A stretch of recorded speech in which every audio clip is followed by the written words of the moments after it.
Donc voici la tour à pommes de terre. On est le 14 juillet. Et on peut constater que tous les plants sont secs depuis au moins une semaine. Je me suis absenté 15 jours. Et le problème de la paille, hormis le tassement qui n'a pas été dramatique pour les... On voit que là, les tiges, hop, là il y a eu un tassement, la tige s'est enfoncée, mais ça c'est pas ce qui les a fait souffrir. On voit qu'ici j'avais mis des bois d'un bout à l'autre pour éviter le tassement ici. Comme ça a arrêté le tassement sur toute la surface là. J'aurais dû en mettre à tous les étages. Chose que j'ai pas fait. J'aurais dû. La paille n'est pas vraiment un bon substrat à moins de pouvoir arroser journalièrement les patates. Là il a fait des 40 degrés ici. Ce qui fait que la surface d'évaporation sur toutes les feuilles séchait le substrat en 2 jours et après ils n'avaient plus rien pour boire. Donc il faut un goutte à goutte journalièrement. Moi c'est ce que j'ai pas, j'ai un puits qui est assez loin. Donc la solution là n'est faisable que pour ceux qui peuvent arroser tous les jours. Je pense que le rendement va être minime, je devrais avoir que des petites pommes de terre, mais je vais, comme ma fille n'est pas là pour filmer, je vais enlever étage par étage et puis je vais prendre des photos. Donc je vais vous mettre ça juste à la suite.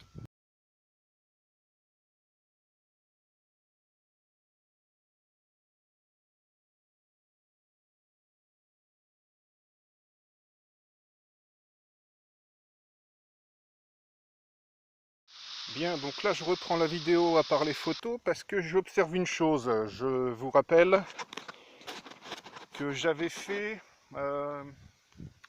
une couche de paille, une couche de terre, une couche de paille, une couche de terre. Et là je me rends compte que la terre s'est compactée. Elle était tellement compacte que les pommes de terre ne poussent pas dans la terre mais poussent dans les intermédiaires là où il y a la paille. Donc finalement peut-être que la paille c'est une bonne solution, mais il faut vraiment arroser avec la paille. Alors on peut constater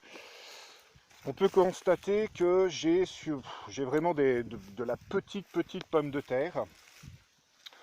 On a vraiment, là c'était dans le sable, alors là elles ont bien poussé au milieu, mais elles ne se sont pas développées les patates. Il y a eu un vrai manque d'eau. Par contre, il y a une chose qu'on peut tout de suite voir, c'est qu'aucune patate n'est malade. On voit aussi qu'il y a du ver de terre, donc au centre, ça devait quand même être assez mouillé. Il y a de la vie, toutes ces bestioles là, elles viennent pas d'arriver, elles étaient dedans.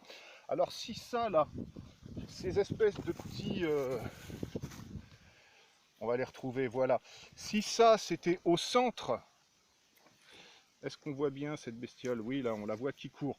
Si ça, c'était au centre de la tour à patates, c'est qu'il pouvait respirer. Il y avait donc des infractuosités, ce qui a permis aux pommes de terre de se développer.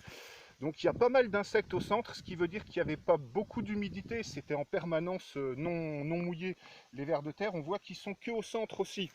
Donc on voit que les pommes de terre qui poussent ici, il n'y en a pas énorme. Il devrait y avoir plus de pommes de terre que ça, puisque les tubercules montaient le long, ils n'ont pas fait de racines. S'ils n'ont pas fait de racines, c'est parce que c'était pas mouillé. On verra, c'est quelque chose qui devrait être solutionné, mais je pense que le goutte à goutte c'est indispensable, et peut-être même un tuyau goutte à goutte à l'intérieur, mais tout du long. On verra bien ce que donne la récolte. C'est pas prometteur, mais il y a du volume, quoi. Il y a beaucoup de toutes petites pommes de terre. Je mets les pommes de terre petites dans un et les grosses dans l'autre. Le prix n'étant pas le même, je verrai le prix du rendement, ce que coûte une tour à patates comme ça en récolte. Et donc là, après encore 2 strates d'enlever. Donc quand je parle de strates, c'est j'enlève la terre et je retombe sur la paille. Je fais toujours en sorte de laisser les pommes de terre là où elles sont, où elles ont poussé, pour que je me rende compte un petit peu de... après ça sera en tridimensionnel avec les photos les unes sur les autres. Je verrai grosso modo les endroits où ça n'a pas poussé. Et là j'observe quelque chose d'assez bizarre. C'est que au centre, alors au centre, voilà, j'ai beaucoup de ça. C'est des larves, c'est des larves. Les pommes de terre ne sont pas abîmées, donc on voit aussi sur les côtés, là, il y en a je ne sais pas si on voit bien sur la vidéo. Là on en a une, là on en a une autre, là on en a une autre, là on en a une au milieu, là on en a une aussi. J'en ai vraiment enlevé énormément, hein. Vraiment énormément. Donc ça mange pas les patates, ça ressemble pas à du dorifort, donc aucune idée de ce que c'est. Bon, ce que je voulais dire, c'est qu'au milieu, moi je m'attendais à ce qu'il y ait beaucoup de pousses, hein, parce que mes tubercules allaient jusqu'au milieu, et parfois bien plus qu'au milieu. Et on voit que la disposition des pommes de terre, c'est vraiment le pourtour. Alors, est-ce que j'avais mis trop de terre au milieu et j'ai enlevé des paquets de terre très très compactés? J'ai pas l'impression que ce soit ça, parce que plus je vais m'enfoncer, plus je devrais avoir le problème de compression. Bon, là j'arrive à mes bois, on va voir comment ils étaient disposés, parce que je vous en avais pas parlé de ça. On va y arriver petit à petit, on verra si en dessous des bois, normalement en dessous des bois il n'y a pas de tassement, puisque le tassement a été retenu ici, et ici il devrait y avoir une zone de vide. Donc je vais voir ce que ça donne à la zone de vide. On y approche et la tour est déjà bien mangée. Et la récolte n'est pas, est pas la plus fameuse. Bon, il y a toujours 2-3 petites patates. Là je vais me faire une poêlée de jeunes pommes de terre. Tiens, il y en a une que j'ai oubliée là. Bon, allez, je continue à creuser.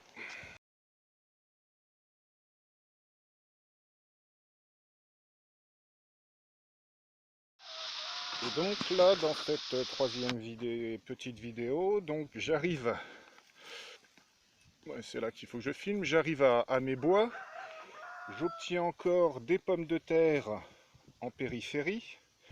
Alors j'ai beaucoup plus de verre, ça devait être un peu plus frais, j'avais mis du sable au centre. On voit que toutes mes racines qui normalement devaient continuer, j'ai l'impression qu'elles se sont arrêtées. Alors pourquoi elles ont avorté au niveau du milieu? Eh bien, c'est un mystère pour moi. Moi, celle-ci, je me souviens, elle était triple à ce niveau-là, il n'en reste plus qu'une, et elle partait au moins jusqu'au milieu. Et on voit là, on voit que sa fin, c'est vraiment la fin, hein. Elle a, elle a avorté le bout qui partait plus loin. Pour quelle raison? Est-ce qu'une pomme de terre ne peut pas être butée à plus de 60 cm? J'en doute, parce que moi j'avais réussi. Alors est-ce que la sécheresse du substrat a fait qu'ils ont avorté et ils ont pris les côtés les plus proches du feuillage? Ça, c'est peut-être beaucoup plus plausible. Ça peut pas être l'espèce, j'ai mis 3 variétés différentes, hein, de pommes de terre, donc ça peut pas être l'espèce qui fait ça, puisque tout le monde le fait. Ce sera à creuser. Je vais arriver au bois et comme ça on va voir la structure. Mais déjà là on voit que les bois, d'ici à là, ils ont eu un affaissement. Alors j'aurais pu choisir des bois de section un peu plus importantes pour tenir tout le poids. J'espère qu'après les bois il y aura une zone ouverte, une zone très aérée, pour voir un petit peu ce que font les pommes de terre. Il faut savoir que la NASA, en fait, la NASA a fait des recherches sur les pommes de terre en hydroponie. Normalement, ça ne pousse pas réellement en hydroponie, la pomme de terre, parce que dès que la pomme de terre est formée, elle fait des rejets, donc elle n'est pas bonne à manger. Et ils ont fait un système, parce que la pomme de terre a un bon rendement et ça nourrit bien, et une culture dans l'espace de pommes de terre serait assez intéressante, mais pas avec le volume de terre normal. Et ils ont obtenu des résultats vachement intéressants en fait en hydroponie, avec une pression, avec tout ça. Et si j'ai un peu de chance, j'aurai peut-être un peu plus de patates dessous, mais on se rend compte que c'est pas sûr. Bon, on verra ça.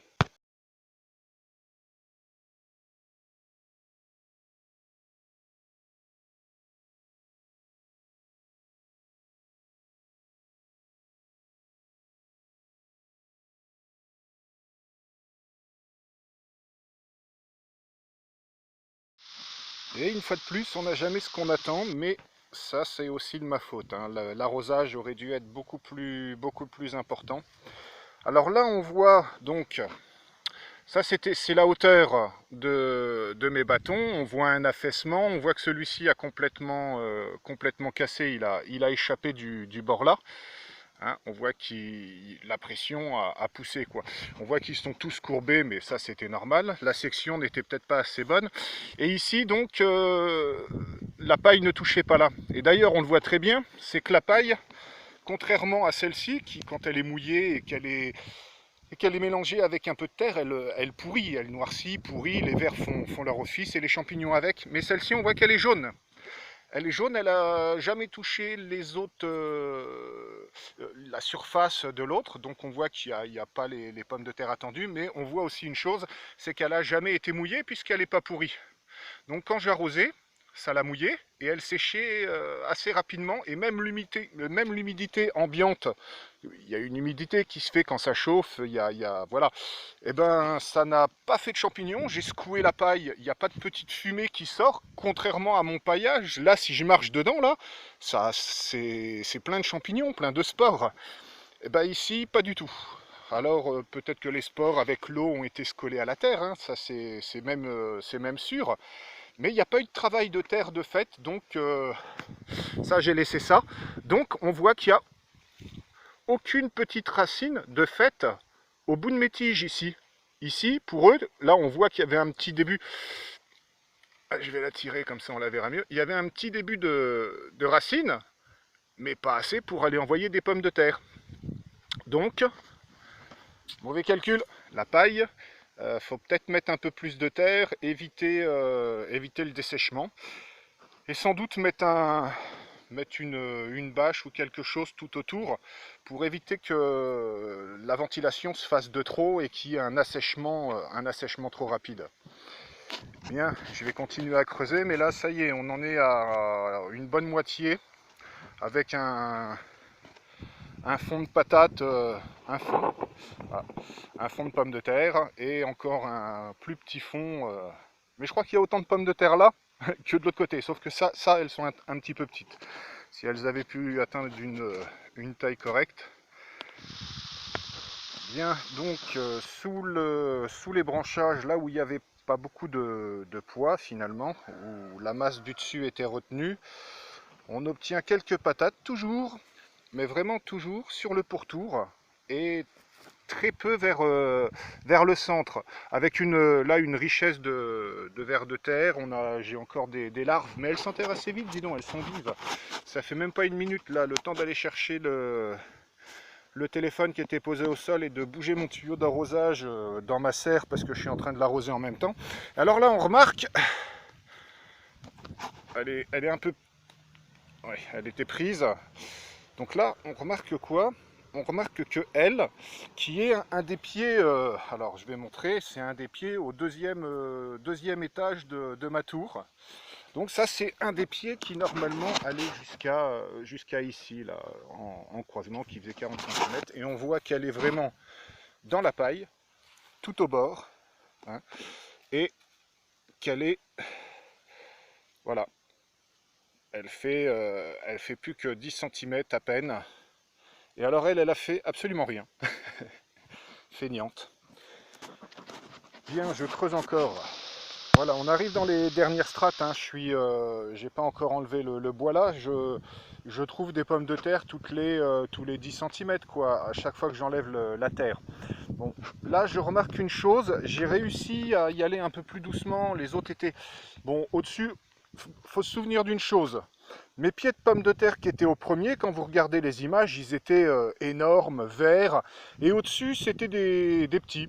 Des petits parce que j'avais mis 15 jours d'intervalle à planter toute ma tour. Les petits sont morts, on avait des petites pommes de terre, mais il y en a quand même beaucoup qui sont relativement bien développées et beaucoup de toutes petites. Là je ne retrouve plus de toutes petites, si ce n'est, donc j'ai bien dégagé une racine. Alors on va la prendre du début. Donc on voit qu'elle est encore vivante et on voit que c'était une belle tige aérienne. Elle se développe, envoie sa racine jusqu'au bout, où là, je vais la déterrer, où là donc, oh ben elle partait en racine au milieu, donc il y en a une grosse qui était attachée, et il y en a plein de petites. On voit que celle-ci là, donc elle est attachée, on voit que celle-ci elle est attachée, et on voit qu'une autre était prête à partir. Et qu'est-ce que je remarque? je remarque que tous les rejets qui sont ici vont vers le bord. Celui-ci, au lieu d'aller préférer l'humidité, là, bon, là il y a encore des vers, et si on s'amuse encore à creuser comme ça, ici ils sont énormes, voilà. Ils sont tous monstrueusement gros. Bah, je sais pas ce que c'est, mais mes poules, elles adorent. Hein. Depuis tout à l'heure, je vais leur donner, je vais manger des œufs au top. Bon, je reviens sur mon observation. Je remarque que lui vient au bord, vers le sec. Ce qui n'est pas normal pour une racine qui a besoin d'humidité. Alors qu'est-ce qui se passe en fait au centre? Au centre, on ne peut pas imaginer qu'il y ait trop d'humidité, c'est pas possible. Ce n'est pas trempé, c'est humide, mais par contre c'est quoi? C'est frais. Et sur les côtés c'est chaud, parce que c'est chauffé. Est-ce que la patate, comme mes œufs dans mon couvoir, qui ont besoin de 37,8 à 38,4 degrés, est-ce que la patate, pour bien se développer, elle n'a pas besoin d'une température idéale? Je pense que si. Je pense que les racines cherchent toutes. J'en ai encore dégagé ici. Donc on voit qu'elle va au bord, et on voit que toutes les ramifications, elles partent vers la chaleur, vers la tête. Alors est-ce que c'est aussi une caractéristique de la pomme de terre? Quand elle est dans le sol, quand ma racine est dans le sol, aller vers la tête, c'est aller vers le côté aérien. Donc est-ce qu'elle a un message pour aller vers la tête?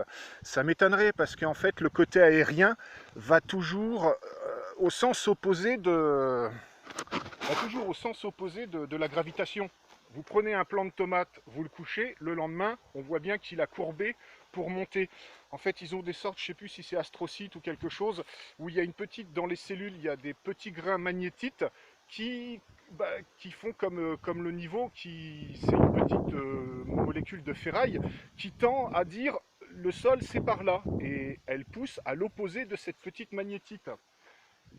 Donc je ne comprends pas pourquoi ma pousse va vers la tête, alors que sa magnétite devrait lui dire que le haut c'est par là, quoi. C'est pas vers la tête à l'horizontale.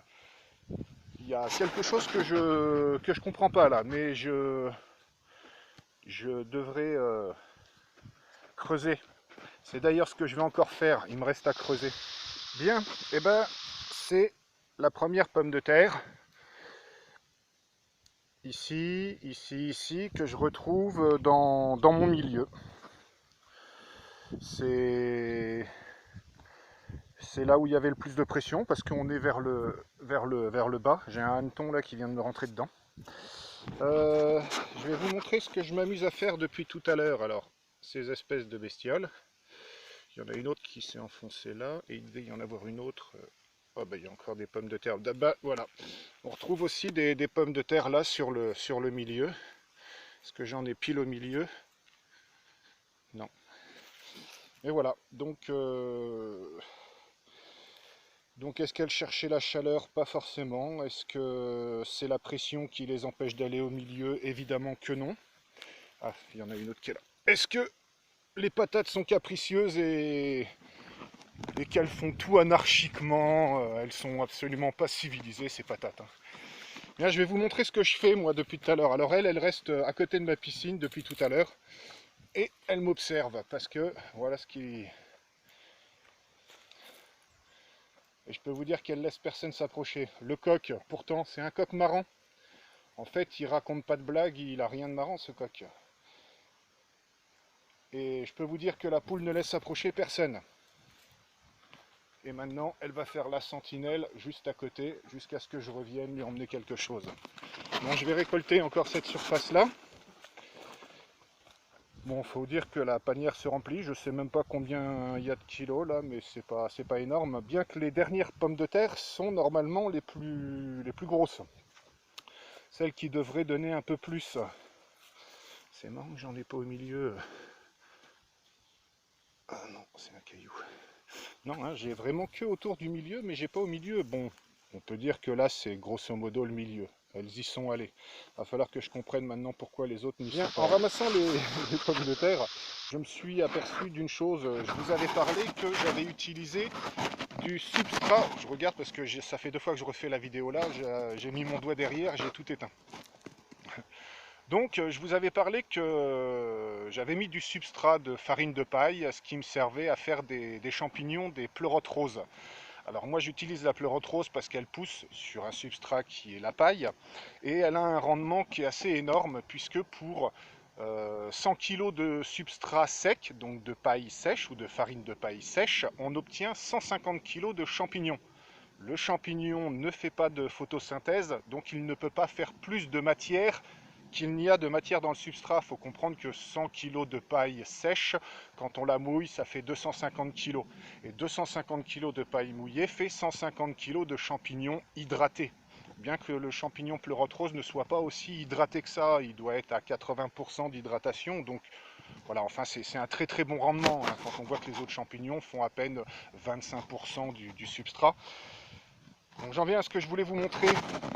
Voilà, on voit en pleine terre de paille qui est normalement pourrie. On voit de la paille qui est, alors là je ne sais pas si les couleurs sont bonnes et avec le soleil celle-là un petit peu séché, mais on a de la paille rose. Alors ça je l'ai gardé.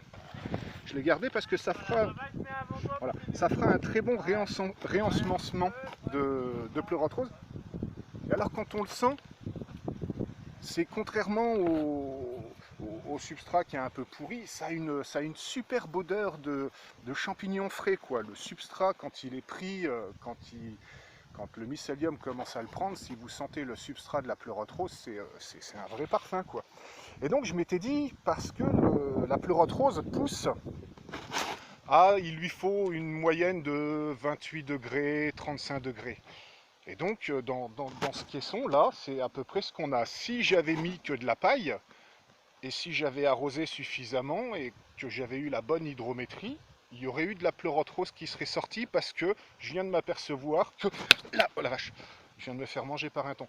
Je viens de m'apercevoir qu'en fait, il y a une symbiose qui est possible. Mes patates ne sont absolument pas abîmées par... Alors ça, c'est les petites. Hein, ne sont absolument pas abîmées par les espèces de gros vers qu'on a vus. Hein. Aucune n'a de taches, aucune n'est... Et donc, aucune n'est abîmée par la pleurote rose, qui elle a poussé aussi un petit peu partout sur les pourtours. Donc je me dis qu'il y a peut-être moyen de rentabiliser encore mieux cette tour à patates, si cette tour à patates produisait aussi, allez, on va dire qu'on peut mettre en paille mouillée 150 kg. Donc 150 kg de paille mouillée, on arrive à presque 70 kg de pleurote rose en récolte, avec nos pommes de terre. Et l'avantage de la pomme de terre, c'est que ça fait un feuillage ombragé. La pleurote rose n'accepte pas le plein soleil. Donc il faut vraiment un gros parasol tout autour de cette structure. Ce que normalement, et ce qu'auraient dû normalement offrir les fans des pommes de terre. Bon, j'ai pas vraiment tout réussi, mais les choses se combinent pour faire quelque chose de mieux la prochaine fois. Donc ça y est. On arrive vraiment au bout. Bon, j'ai eu quelques surprises parce que il y avait pas mal de ronces chez moi. Et ce genre de truc là, et ben voilà, j'en trouve plein en dessous. Je me suis pas mal piqué les doigts. Je prends le marteau maintenant pour tirer tout. Là, on se rend compte que j'ai vraiment des pommes de terre qui sont arrivées vraiment à maturité, quoi. C'est déjà du plus gros gabarit. Et puis j'en ai peut-être un peu plus sur la dernière couche parce que comme je l'ai dit, les premières ont vraiment eu le temps de mûrir, hein, de grossir. Là, on est sur de la pomme de terre, quoi. Si j'avais pu... Putain, je me pique encore les doigts, dis donc. Quelle mauvaise idée de foutre des ronces. J'avais mis du branchage pour aérer la terre au fond, mais c'est du branchage épineux. Hein. J'en ai ressorti des tas, j'ai été violemment perforé. Bon, c'est pas grave. La science mérite bien quelques sacrifices. Bon, et au tout dernier étage, hein, donc là elle était comme ça, celle-ci, on voit qu'elle va quasiment au milieu. Alors celles du dessus ont avorté au milieu, peut-être parce que là on voit c'est plus humide. Bon, il fallait s'y attendre, hein. On est à ras du sol. Regardez-moi ça. Putain, mais c'est incroyable. Quel imbécile j'ai fait quand même. Ça. Chaque fois que je creuse avec les doigts, dis donc. Bon, je disais donc, fallait s'y attendre que la dernière couche. Voilà ce que ça fait le marteau. Aïe aïe aïe. Fallait donc s'y attendre parce que à la dernière couche. Bon là j'ai quand même du kilo. Finalement, j'étais défaitiste et j'aurais pas dû. C'est mon dernier étage là. J'étais à moitié rempli, hein, ma caisse. Hein, je sais pas si vous avez bien vu ou si je l'ai pris. Si je l'ai pris, j'étais qu'à moitié rempli ma caisse. Et là sur les 2 derniers étages, j'ai eu plus. En grosseur, hein, peut-être pas en quantité de patates, mais ça m'a rempli ma caisse quoi. Donc là bon, il y en a quelques-unes, ça fera des fricassés ça. Elles sont toutes comme ça, donc là maintenant ça va vite à remplir la caisse. Hein, et on retrouve encore ce genre de verre. Bon, j'en laisse quand même quelques-uns en liberté parce que je suis vraiment pour la nature. Et d'ailleurs, en parlant de nature, je vais vous montrer, je vais faire une petite vidéo à part. Je vais vous montrer ce qu'est une bonne relation. Oh merde, je viens de l'abîmer celle-là, elle était grosse pourtant. Et elles sont, aucune n'est, à part ça le coup de marteau, mais aucune n'est abîmée, n'est mangée par les vers qui vivaient dedans. Aucune n'a été perforée par les épines. On pourrait penser que si elle grossit à côté de l'épine, bah elle va enrober l'épine. Pas du tout. C'est pas du tout ce qui s'est passé. Donc oui, je vous disais, encore une petite là. Je vous disais, la symbiose avec la nature. Putain, oui. Bon, j'arrête avec le marteau parce que c'est pas la façon. Tant pis pour mes doigts. Oui, là, je reviens à la symbiose avec la nature. Vivre avec la nature quand on est en campagne, c'est plutôt formidable. J'ai réussi à apprivoiser des mésanges. C'est-à-dire qu'elles ont dû perdre leurs parents, elles avaient faim, et je leur ai acheté des verres de farine pour les nourrir. Et maintenant, eh ben, elles viennent manger dans mes mains. C'est super agréable, elles viennent se poser sur ma tête. Les autres oiseaux, voyant... Ah tiens, il y en a encore une là. Les autres oiseaux, voyant ça se faire, en 1 semaine et demie, donc là j'ai été absent, je pensais pas qu'elles allaient revenir. Il y a le soleil là, je vais le mettre comme ça. Je pensais pas qu'elles allaient revenir aussi facilement. Puis là, en retournant chez moi boire un coup, je les ai entendues. Elles sont venues sur moi, puis je les ai renourries. Et donc les oiseaux, en voyant cette proximité et cette non-violence que j'ai avec les animaux, maintenant, quand je siffle, il y a plein d'oiseaux qui me sont inconnus et qui sont eux adultes.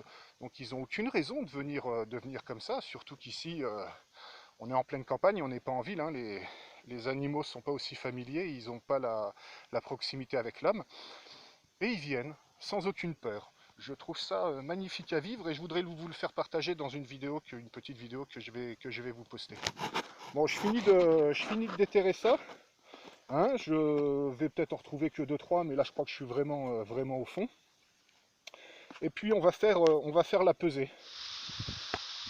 Donc nous en sommes à la pesée. Alors j'ai sorti ma balance, je l'ai posée sur une dalle qui est relativement plane. 89,6. Bon. C'est précis au kilo quoi. Alors on pèsera après. Hop. Verdict. 11,3 kg. 11,3 kg. Et alors je vais vider ça, mais je pense que ça pèse moins d'1 kilo, donc la balance. Attendez, je vais peut-être faire.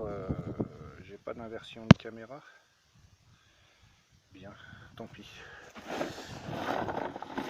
j'aurai le droit de balayer après. Donc ça c'est la même caisse, hein. C'est pas la caisse là, mais c'est exactement la même caisse. Et donc, est-ce qu'elle est capable de détecter voilà, bah, ça fait 900 grammes, 11 kg 3 moins 900 grammes, 10 kg 4. Il y a 10 kg 400 de pommes de terre avec des pommes de terre qui sont vraiment la quasi-totalité de petits gabarits. J'aurais peut-être pu avoir 18 kg sur ma tour à patates si, bah, si j'avais arrosé et si j'avais été présent, mais c'est pas grave. Voilà ce que j'ai retrouvé. Bon, toujours... je sais pas si on voit bien là, mais le point noir là, c'est une épine. Tous les points noirs, c'est pas de la terre, c'est des épines. Non, je plaisante, mais il y en a pas mal des épines.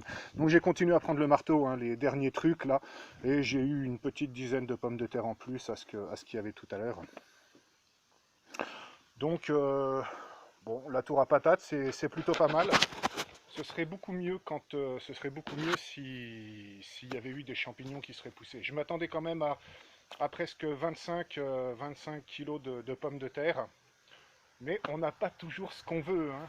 C'est un petit peu comme ça. Je ferai une autre vidéo pour les oiseaux. Bien, et ben ça finalise la tour à patates. Chacun verra s'il a envie de faire ce genre de structure. Je conseille d'avoir vraiment un point d'eau à côté et d'arroser quasiment tous les jours si il y a les 3/4 de paille, parce que la paille est ventilée, ou mettre une bâche tout du tour.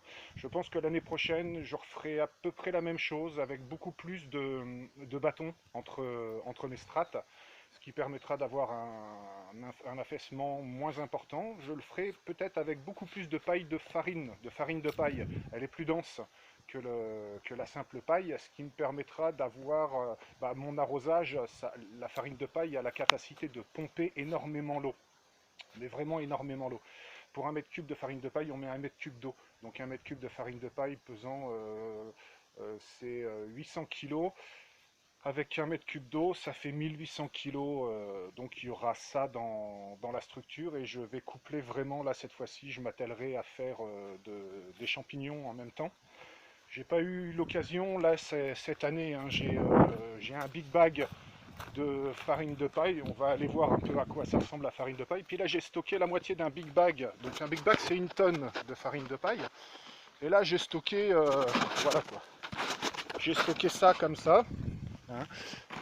Si je débâche, on voit que ça c'est mon sac de substrat qui a déjà été mangé. Donc on a pu le champignon dedans, mais la farine de paille ça ressemble à ça. C'est vraiment de la farine. C'est si je fais ça, il y a un peu de vent là, on voit bien que j'en prends plein la gueule. Voilà, donc là j'ai presque 2 m3 de farine de paille. J'aurais voulu le faire cette année. Il fait un peu trop chaud, j'ai pas assez d'eau dans mon puits là, vraiment. Je peux pas faire mon jardin et puis les champignons, ça j'aurais plus d'eau. Puis j'ai une piscine et non, il faut que j'ai de l'eau. Bon, l'eau ne vient pas du puits hein, pour ma piscine. Bien, ceci, comme je disais tout à l'heure, clôture donc la tour à patates. Je suis pas fier de ce que j'ai fait, mais je suis pas mécontent par rapport au peu de temps que j'ai passé dessus. Donc chacun verra si c'est utile de le faire. Je vous dis à la prochaine vidéo avec les oiseaux.